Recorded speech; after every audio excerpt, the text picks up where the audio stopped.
Jadi untuk masyarakat kita sendiri di sini kan lebih banyak taunya di sini diet itu adalah untuk menurunkan berat badan. Nah, padahal di sini untuk diet sendiri artinya adalah harusnya diet itu enjoy ya Mbak ya. Jadi jangan sampai menyiksa diri. Appetizer kita yang memasuki salah satu makanan paling tidak enak di dunia. Apa itu?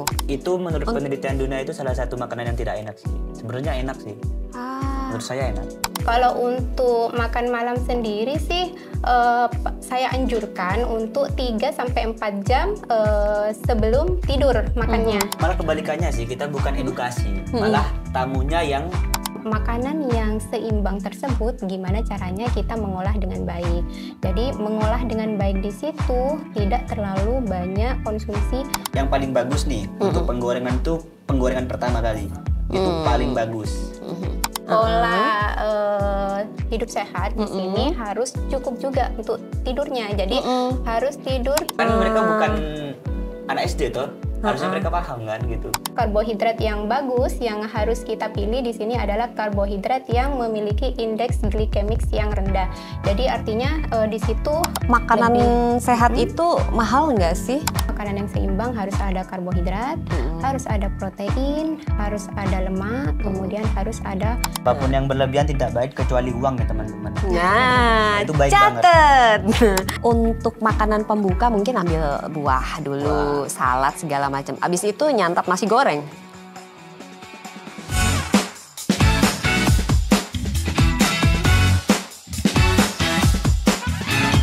Kalau mau kurus katanya harus skip makan malam nih, benar nggak sih? Ah, masa iya? Makannya apa dulu tuh? Terus kalau misalnya telur, kalau makan telur katanya naikin kolesterol, bener? Info dari mana sih itu? Ya salah lagi. Nah Chef, kalau misalnya pengen nggak gendut, katanya nggak boleh minum air es biar perutnya nggak buncit, bener nggak? Nggak juga. Iya kah? Ya dong. Iya, episode kali ini kita akan membahas tentang yang sangat relevan buat banyak orang, diet sehat dengan makanan yang sehat. Tapi tenang, diet di sini bukan berarti menyiksa diri kita dan kita juga akan membongkar rahasianya bareng dua narasumber keren kita pada malam hari ini. Seorang ahli gizi dan juga seorang chef yang jago bikin makanan sehat tapi tetap enak. Saya kenalan dulu, Mbak Dewi, selamat malam. Selamat malam, Mbak. Iya, Chef Imam, kabar Selamat baik? malam. Baik sih. Iya, baik ya. Iya, diet sehat itu apa sih Mbak? Dan makanan sehat untuk mencapai diet sehat itu sendiri apa ya? Ya. Jadi untuk masyarakat kita sendiri di sini kan lebih banyak taunya di sini diet itu adalah untuk menurunkan berat badan. Nah, padahal di sini untuk diet sendiri artinya adalah mengatur pola makan. Nah, jadi mengatur pola makan untuk tujuan diet tertentu. Misalnya untuk terapi penyakit yang diderita, kemudian untuk masalah kesehatan yang lainnya ataupun peningkatan berat badan ataupun penurunan berat badan seperti itu. Jadi diet itu bukan hanya untuk menurunkan berat badan seperti itu. Iya, kalau misalnya berat badan kita normal, it's okay gitu. Tapi kalau sudah masuk ke obesitas atau overweight, mungkin itu yang perlu diwaspadai gitu ya. Nah, makanan-makanan apa saja yang harus kita skip nih? Biasanya kan ada anggapan kalau misalnya jangan terlalu banyak nasi gitu. Nanti bisa gendut. Kemudian jangan makan di bawah jam 9 gitu. Katanya nanti bikin gendut juga. Itu benar nggak sih? Nah, sebenarnya untuk pengaturan diet sendiri di sini harusnya diet itu enjoy ya Mbak ya. Jadi jangan sampai menyiksa diri. Nah, jadi banyak orang di luar sana mengikuti diet-diet yang lagi viral-viralnya, misalnya diet ketogenik ataupun makan sehari sekali aja. Kemudian juga ada IF istilahnya seperti itu. Nah, sebenarnya boleh-boleh saja kita melakukan diet tersebut. Nah, cuma di sini juga harus dipilih nih. Jadi diet tersebut tidak boleh menyiksa diri. Nah, maksudnya tidak boleh membuat diri kita itu merasa kelaparan. Nah, jadi Diet di sini harus tetap seimbang. Nah, jadi apa itu makanan seimbang? Jadi makanan seimbang sendiri di sini artinya tetap ada karbohidrat, kemudian ada protein, ada lemak, kemudian ada vitamin dan mineral.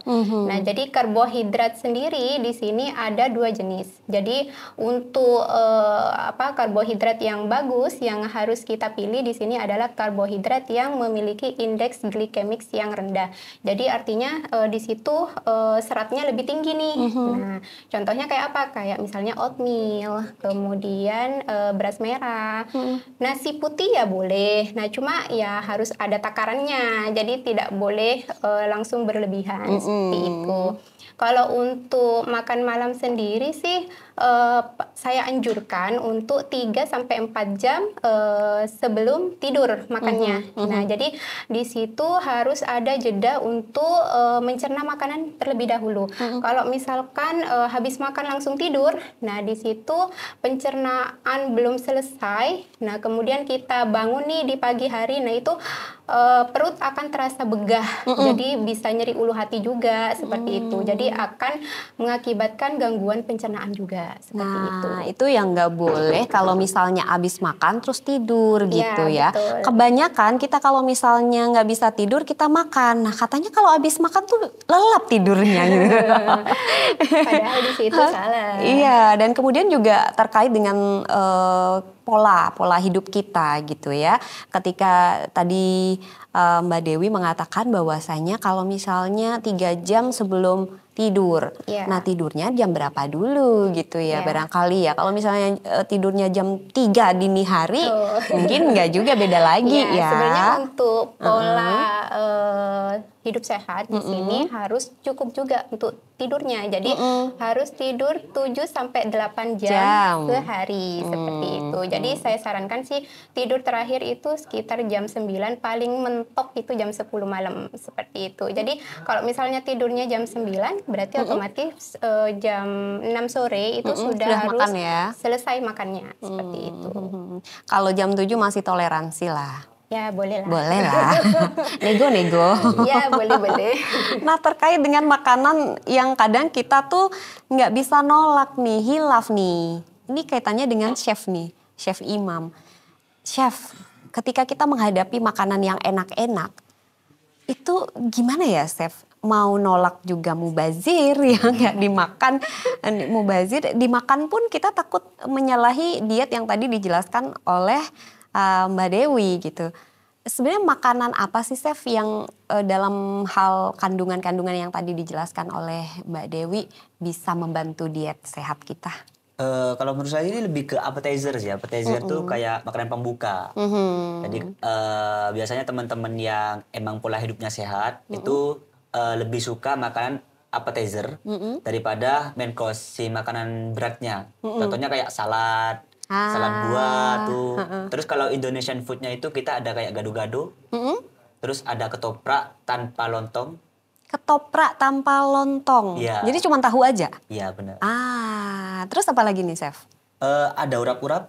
Itu kan salah satu appetizer kita. Wah, dari itu Nusantara. salah satu makanan favorit saya, Chef. Iya. Tapi ada loh appetizer kita yang memasuki salah satu makanan paling tidak enak di dunia. Apa itu? Itu namanya lawar Bali.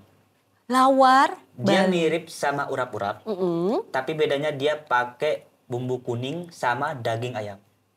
Bumbunya sendiri tuh rempah yang benar-benar rempah komplit atau ada rempah khusus gitu?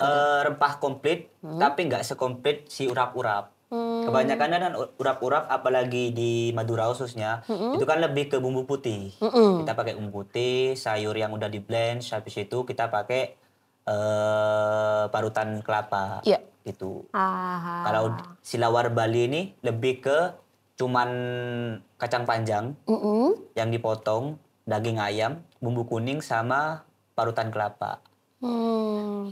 Itu menurut penelitian dunia itu salah satu makanan yang tidak enak sih. Sebenarnya enak sih. Menurut saya enak.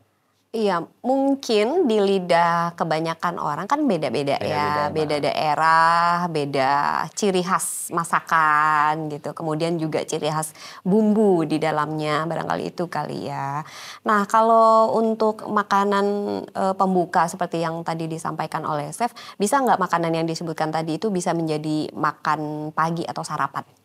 Menurut saya sih bisa sih. Hmm? Malah bagus kayaknya.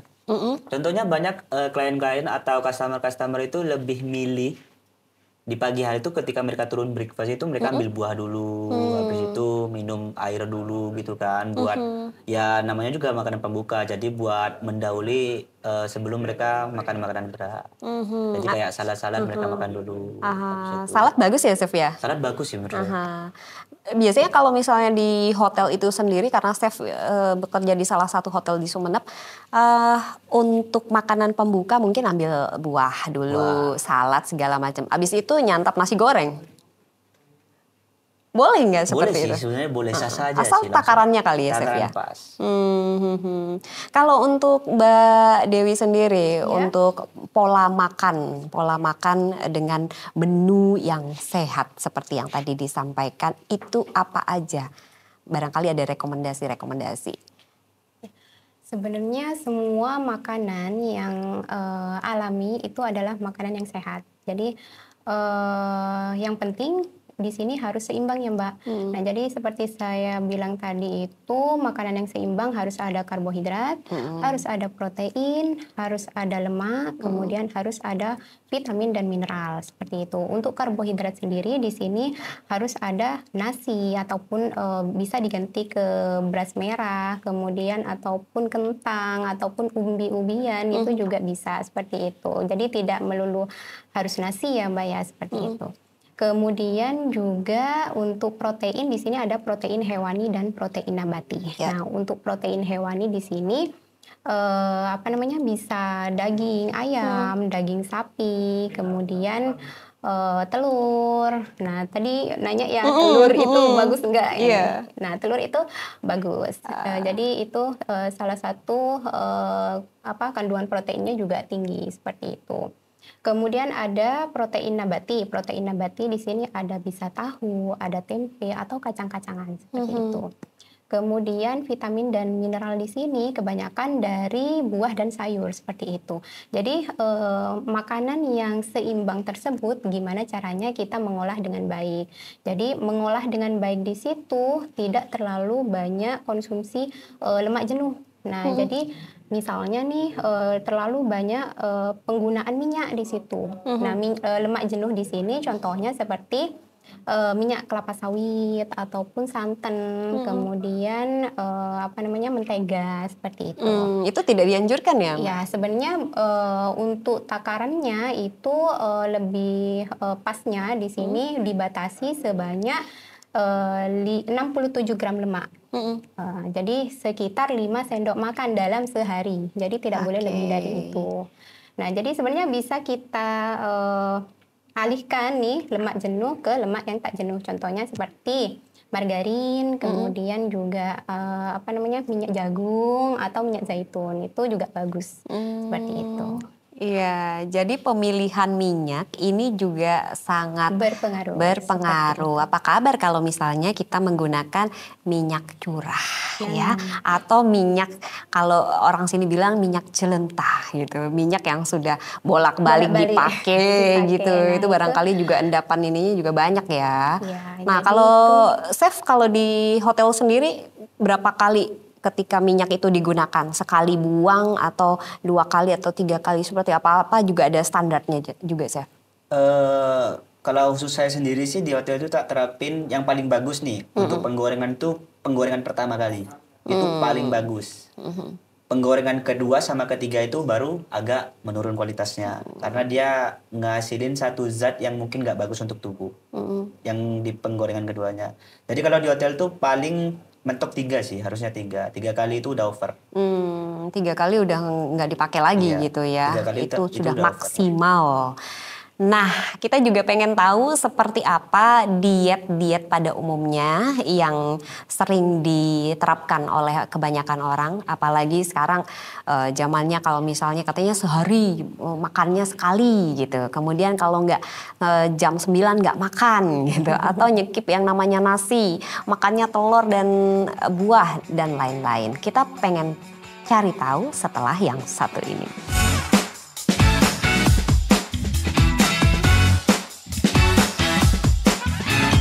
Diet kadang menyiksa diri ya, kita pengen makan enak tapi mikir-mikir dulu. Terus kita misalnya pengen makan nasi padang, cuman baunya aja yang kita nikmati. Tapi nasi padangnya enggak gitu. Atau mungkin juga kita ngebayangin dengan melihat gambar atau foto-foto, itu juga bisa bikin kenyang. Menjengkelkan sekali ketika kita mengelola hidup seperti itu. Dengan diet tapi menyusahkan diri sendiri, padahal hidup cuma sekali loh. Nah, Mbak Dewi, kalau misalnya nih ada gangguan pada hormonal, kita tahu sekarang yang lagi ngetren, yang sering dibahas juga adalah PCOS ya, gangguan hormonal pada wanita dengan usia subur di antara 18 sampai 40 tahun gitu, dengan tanda-tanda yang mungkin Mbak Dewi nanti bisa sedikit menjelaskan. Itu adakah juga pola makan atau juga pola hidup untuk penderita PCOS itu sendiri? Ya. Jadi PCOS sendiri di sini kan polycystic ovarium syndrome. Jadi sindrom ovarium. Nah, ada gangguan di sistem reproduksi wanita. Biasanya itu gejalanya ya mensnya nggak teratur, kemudian juga jerawatan gitu ya, kemudian rambut rontok nih seperti itu. Jadi masih banyak tanda-tanda yang lainnya sih seperti itu. Nah, kebanyakan sekarang juga makanan-makanan yang kita konsumsi di sini terlalu banyak makanan olahan ya Mbak. Gitu. Iya, apalagi frozen food. Iya, betul. Iya. Jadi fast food seperti itu. Jadi sebenarnya untuk pola makan yang sehat sendiri untuk penderita PCOS di sini memang selain dari yang tadi saya sampaikan harus seimbang makannya. Nah, di situ juga harus menghindari makanan-makanan yang tinggi gula seperti itu. Tinggi gula, kemudian makanan-makanan olahan, kemudian makanan-makanan yang tinggi lemak jenuh seperti itu. Nah, jadi paling amannya sih kita kembali lagi kayak yang tadi tuh, mengganti makanan-makanan yang berlemak jenuh ke makanan-makanan yang mengandung lemak tak jenuh. Kemudian kita juga butuh protein di situ. Nah, protein itu kita dapatkan dari protein hewani tadi. Nah, kemudian ya cara pengolahannya juga seperti itu. Jadi harus menggunakan minyak yang tidak jenuh atau lemak yang tidak jenuh seperti itu. Makanan sehat itu mahal nggak sih? Enggak lah. Enggak ya? Iya. Jadi semua makanan yang alami yang ada di sekitar kita di sini banyak kok makanan-makanan yang bagus untuk tubuh. Contohnya juga untuk buah sama sayur nih. Di situ kan kandungan seratnya itu tinggi. Jadi kandungan mineralnya, vitaminnya itu sangat tinggi ya. Contohnya makanan-makanan yang bisa kita dapat di sekitar kita, contohnya buah-buahan ya, buah pisang, pepaya, ya buah-buah sejuta umat lah ya, yang nggak susah-susah nyarinya gitu, yang nggak mahal-mahal. Gitu. Oke, nah kalau Chef sendiri pernah nggak ada klien di hotel yang request makanan khusus harus nyekip apa gitu? Banyak sih. Banyak. Ada yang mereka minta A lah, minta B lah, minta C lah. Nggak pakai garam, nggak pakai gula, nggak pakai micin gitu. Iya, kadang kalau udah ngerasa capek banget tuh kayak, nih lu aja yang masak udah. Sampai segitunya ya Chef ya. Banyak. Iya. Apalagi kalau misalnya nih dalam hotel ukuran tamunya misalnya 200 atau 300 orang. Tiap 300 orang bayangkan aja. Anggaplah separuh 150 orangnya. Ini beda-beda maunya apa gitu. Bisa jabrik juga nih rambut Chef ya. Iya, kalau Mbak Dewi sendiri menghadapi pasien, tentu saja kalau pasien tuh punya riwayat medis yang beda-beda gitu ya. Ada yang sakit diabetes, ada yang sakit tekanan darah tinggi dan lain-lain. Itu juga menyesuaikan dengan makanan. Nah, kalau untuk di rumah sakit sendiri, tiap pasien berbedakah menunya atau udah sama rata hajar aja gitu? Kalau untuk menunya sih sama ya Mbak, cuma pengaturan takarannya di situ pastinya berbeda. Misalnya untuk penyakit yang diabetes, nah di sini kami batasi karbohidratnya seperti itu. Kemudian untuk penyakit jantung kami batasi lemak dan garamnya seperti itu. Kemudian untuk penyakit-penyakit yang butuh tinggi kalori sama tinggi protein, ini contohnya seperti pasien habis melahirkan atau pasien-pasien bedah lainnya, di situ kami tingkatkan kebutuhan kalori dan proteinnya. Ataupun pasien-pasien yang tidak bisa konsumsi makanan lewat mulut, harus makan lewat NGT atau selang lewat hidung.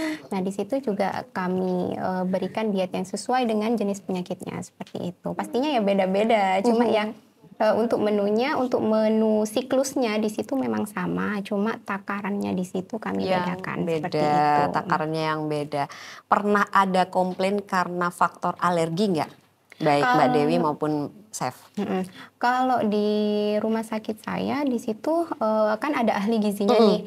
Nah sebelum kita memberikan pelayanan makan, ahli gizi itu pasti ke ruangan pasien terlebih dahulu untuk melakukan edukasi. Nah di situ pada saat edukasi kami tanyakan ada alergi tidak atau ada semacam kayak pantangan makanan gitu.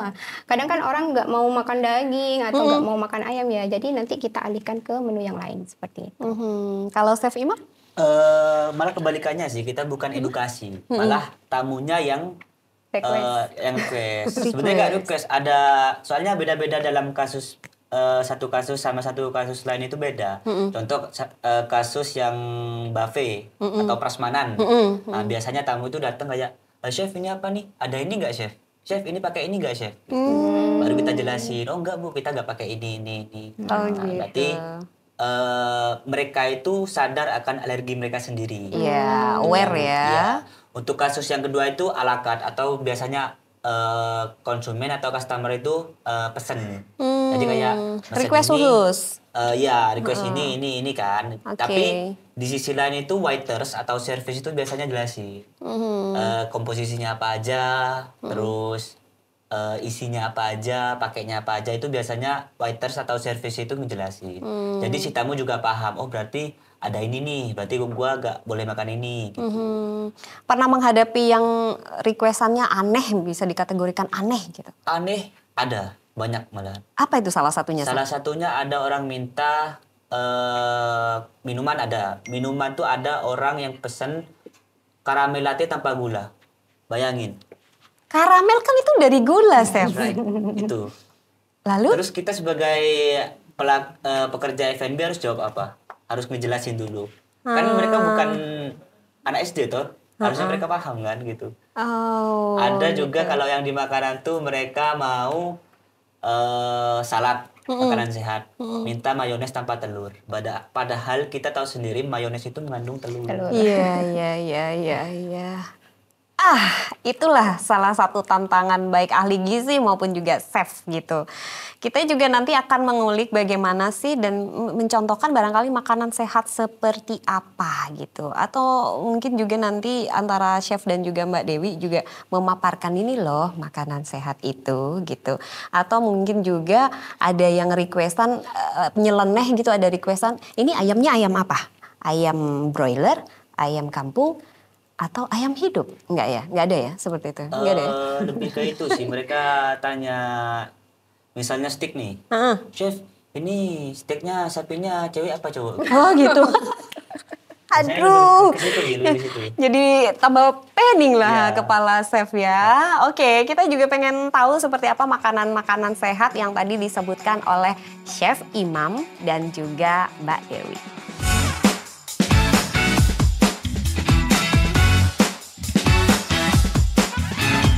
Di depan saya sudah ada berbagai macam menu. Menu sehat yang pasti tentunya. Dan kalau sehat, insya Allah enak ya.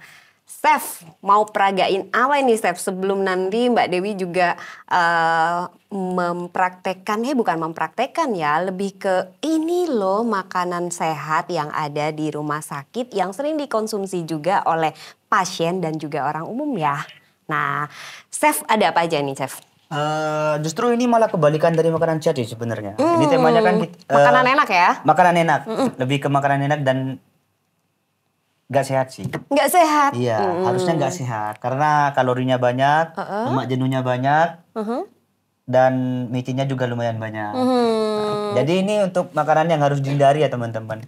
Bukan dihindari sih, lebih dikurangi. Dibatasi lebih Iya. tepatnya. Apa-apa yang berlebihan itu memang nggak bagus, Nggak Sef. baik. Tapi kalau misalnya cuma nicip-icip ya nggak apa-apa lah gitu Iya ya. benar. Apapun yang berlebihan tidak baik kecuali uang ya teman-teman. Nah, Itu baik banget. catet. Oke, Sef, langsung eksekusi, Sef. Jadi kita mulai dari pemilihan ini Pisau. dulu. Iya. Oke. Kalau yang paling besar ini biasanya untuk motong apa ini, Chef? Buat motong itu sih, buat motong hukuman. Ngeri kali hukuman dipotong-potong. Kita potong dulu ya. Iya. Oke, Chef. Jadi ini temanya kita ambil dari 3 daerah. Yang pertama katsu itu dari Jepang. Terus ada bumbu kari dari India tentunya. Iya. Nah, terus cita rasanya tak sesuai dengan lidah kita, lidah orang Indonesia. Ya. Ini udah ready. Bawa apa aja nih, Chef? Bawa Enak kalau itu misalnya pas mau makan langsung bawa gini ya, Chef ya? langsung. Tapi kita nggak boleh double tip. Ya, harus jadi kita sekali pakai buang. Bukan buang sih, buang. taruh ke tempat cuci. Oke. Ini apa aja nih, Chef? Ini ada kuah kari. Nah, isinya kenapa tak sesuai dengan cita rasa Indonesia? Karena tak pakai yang namanya kapulaga, ada Kapulaga cengkeh. yang Iya. itu Ini namanya kapulaga. Oke. Kita juga pakai paala, Pala. paala, terus pakai cengkeh, terus ada Yang wortel, dipotong-potong? ada daun bawang pre, ada kentang, ada Ini Chef? yang ini kentang. Oh, itu kentang. Ini kentang. Nah, jadi kita ambil isiannya dulu, taruh sebelah sini. Langsung dibubuhkan di atasnya ya, Chef? Jadi biar ada kondimen untuk bungkusnya. Terus kita siram sedikit kuah karinya. Ini kuahnya agak encer ya. Karena Dia nggak emang, butuh kental. harusnya kental. Kalau kari-kari India kental. Itu tadi kenapa tak sesuai dengan Indonesia? Karena Indonesia masakan yang kental-kental itu jarang diminati sih. Iya. Contoh kayak papeda itu cuman orang-orang teman-teman kita di luar Jawa yang suka. Papeda karena dari sagu kan. Sinonggi ya. Sinonggi. Padahal enak loh, Chef. Padahal enak. Nah, jadi udah kasih kondimennya, baru kita kasih garnish. Garnisnya apa aja itu, Chef? Garnishnya simple aja. Kalau teman-teman FNB nyebutnya ini dulu belajar namanya daun dewi. Daun dewi. Sama saya dong. Iya. Iya bener. Jadi tinggal taruh di atas buat mempercantik tuh. Oke. Kalau untuk garnisnya yang di atas ini apa aja yang ada di kulkas boleh nggak sih, Chef? Boleh sih, tapi kalau bisa hindari bahan-bahan yang dia mengandung air banyak. Contoh kayak labu siam, itu terus kayak apa sih boba tuh dihindarin sih kalau mau bikin garnish karena gampang basah. Ini sudah, Chef? Udah. Wah. Gampang, komplit, simple, fast food dan tentunya enak. Wih, kayaknya butuh teman. Pasti dong. Apa itu? Pasti. Temannya? Harusnya nasi. Nah, cakep, Chef. Saya bergeser ke Mbak Dewi. Boleh? Langsung. Saya di sini aja. Loh, mau dibawa kemana itu, Chef? Enggak, pengaman aja. Mbak Dewi, apa aja nih Ya. Mbak Dewi untuk makanan sehat yang akan ditunjukkan nih Mbak Dewi? Ya, di sini saya bawa salad buah. Nah, tentunya di sini ada bermacam-macam buah ya. Kemudian contohnya kayak melon, kemudian buah naga, semangka juga ada, apel, sama pir. Ada anggurnya juga seperti Iya. Itu Kemudian- campurannya ada susu, ada yogurt juga. Ada mayonesnya juga. Ada Cuma mayones. kita pakai mayones yang rendah lemak. Seperti itu. Kemudian di sini ada Korean chicken. Korean chicken. Ya. Di sini ada nasinya, nasi putih. Di bawahnya? Iya, di bawahnya ada Oke, nasi mungkin bisa putihnya. ditunjukkan. Ya. Kemudian di sini ada Iya, oke. ayam Iya. yang dikasih saus barbecue. Kemudian juga ada salad sayurnya juga seperti itu.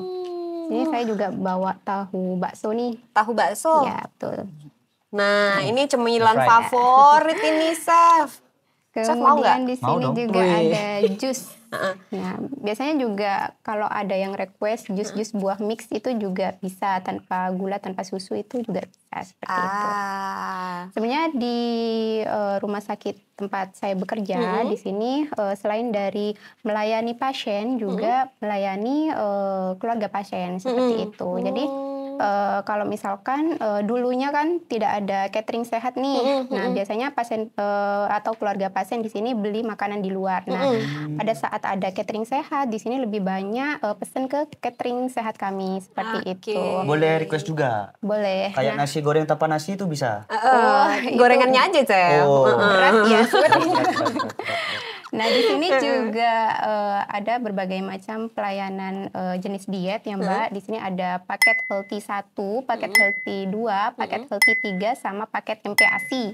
Jadi paket healthy 1 kami khususkan untuk penyakit misalnya ginjal, jantung, kemudian stroke atau asam urat. Kemudian untuk paket healthy 2 di sini kami ada paket untuk penyakit diabetes mellitus. Kemudian paket healthy 3 di sini untuk penurunan berat badan sendiri. Di situ nanti ada siklus menunya, ada 11 siklus sesuai dengan tanggal. Kemudian juga ada paket MPASI. Jadi kami juga melayani paket MPASI untuk usia bayi usia 0 sampai usia 6. Mohon maaf, usia 6 sampai 12 bulan, kemudian usia 12 sampai 5 tahun itu juga bisa seperti itu. Jadi benar-benar diatur sedemikian rupa ya, sesuai riwayat medis, kemudian juga usia. Ya, Gitu. Khusus bayi ya ternyata. Khusus bayi Ya. dan juga komorbid barangkali yang ada Riwayat penyakit. riwayatnya. Seperti Kalau bayi umur 4 bulan 24 tahun itu ada 4 bulan 24 tahun. iya, itu Iya. ada Maksudnya? itunya Ya enggak? 4 bulan Ada 24 takaran tahun. sendirinya. Steph, Ya. pernah ada yang request ikan lele yang noleh ke kiri nggak? Ada. Ada ya? Pernah ada. Pernah? Karena itu kebetulan Chinese. Mereka biasalah feng shui. Gitu. Iya, jadi. Itu lelenya cewek apa cowok? Harusnya cowok sih semua. Aha, mestinya berpasangan. Iya. Cari yang cewek yang noleh ke kanan, Iya. gitu ya. Luar biasa pada malam hari ini, yang pasti Mbak Dewi juga sudah menjelaskan makanan apa saja yang masuk kategori sehat. Ada paket-paketnya juga ternyata di rumah sakit. Dan itu juga bukan untuk pasien saja, tapi juga keluarga pasien dan masyarakat umum juga bisa mengorder di situ gitu. Kemudian juga jus-jus yang tadi juga disebutkan. Tapi juga jangan nyekip nasi dan menggantikan dengan jus ya. Ya, betul. Bisa jadi perut kita nanti bunyinya kerucuk gitu. Saking isinya air semua gitu ya. Yang pasti jangan berlebihan.